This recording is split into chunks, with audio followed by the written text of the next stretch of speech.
আপনার অভিজ্ঞতা থেকে ইনভেস্টররা এমন কোন কমন মিস্টেক করে যেটা আমরা ইগনোর করতে পারি? এটা আপনি খুব ভালো প্রশ্ন করেছেন এবং এর উত্তর আমি একটি উদাহরণের মাধ্যমে দিতে চাই। একবার একটি বাচ্চা আম খুব পছন্দ করত এবং সে প্রতিদিন তার বাবার কাছে আম চাইতো। তখন বাবা বললেন, বাবা যদি তোমার এতই আম পছন্দ হয় তাহলে একটা কাজ করো না, নিজের বাগানে একটা আম গাছ লাগিয়ে নাও। তখন বাচ্চাটি খুব উত্তেজিত হয়ে গেল যে হ্যাঁ বাবা, আমি আম গাছ লাগাতে চাই, কি করতে হবে বলো। তখন তারা গিয়ে একটি আমের বীজ বা আঁটি নিয়ে এলো। তাকে বলা হলো, দেখো 3-4 বছর যদি এর উপর পরিশ্রম করো, জল দাও, রোদ ও সার দাও, তাহলে একটা গাছ হয়ে যাবে এবং 6-8 বছরের মধ্যে সেটা তোমাকে ফল দিতে শুরু করবে। বাচ্চাটি বলল, ঠিক আছে, আমি পুরো পরিশ্রম করব। এবং সে গিয়ে আমের বীজ বপন করে দিল। নিয়মিত তাকে রোদ, জল, সার সবকিছু দিতে লাগলো। সময় কেটে গেল, 6 মাস হয়ে গেল, 1 বছর হয়ে গেল, 1.5-2 বছর হতে চললো, কিন্তু সেই আমের একটা কুঁড়িও বের হলো না, মাটির বাইরে একটা পাতাও এলো না।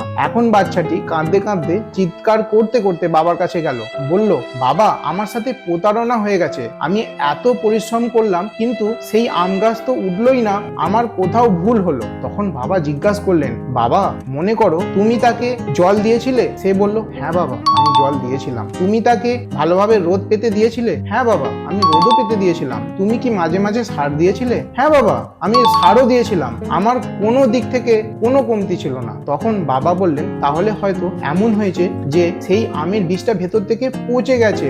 না বাবা, সেটা পচতে পারে না। কেন?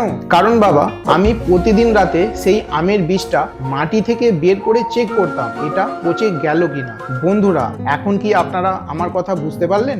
যেমন সেই বাচ্চাটির একদমই ধৈর্য ছিল না, ঠিক তেমনই একজন ইনভেস্টরও বড় রিটার্ন পাওয়ার জন্য অনেক ধৈর্যের প্রয়োজন। আমি আমার 12 বছরের স্টক মার্কেট এবং মিউচুয়াল ফান্ডের অভিজ্ঞতা থেকে আপনাদের একটি কথা বলতে পারি যে যারা প্রতিদিন মোবাইল অ্যাপ খুলে তাদের পোর্টফোলিও কত বড় হয়েছে, তারাই সেই ইনভেস্টর যারা সবার আগে মার্কেটে প্যানিক করে। মার্কেট ওঠে এবং পড়ে, একটু যদি পড়ে এবং সেটা কয়েকদিন চলতে থাকে, তখন সবার আগে সেই ইনভেস্টররাই ঘাবড়ে যায় এবং তারাই তাদের ইনভেস্টমেন্ট রিডিম করে নেয় এবং কখনো বড় রিটার্ন তৈরি করতে পারে না। তাই একটি কমন মিস্টেক যা আমরা এড়াতে পারি তা হলো প্রতিদিন মোবাইল অ্যাপ চেক করবেন না, ধৈর্য ধরুন। যেমন আম গাছ 5 আর 10 বছরের মধ্যে আপনাকে ফল দেয়, ঠিক তেমনই আপনার মিউচুয়াল ফান্ডও লং টার্মে আপনাকে রিটার্ন দেবে, একটুও ভয় পাবেন না। Mutual fund investments are subject to market risk. Read all scheme related documents carefully.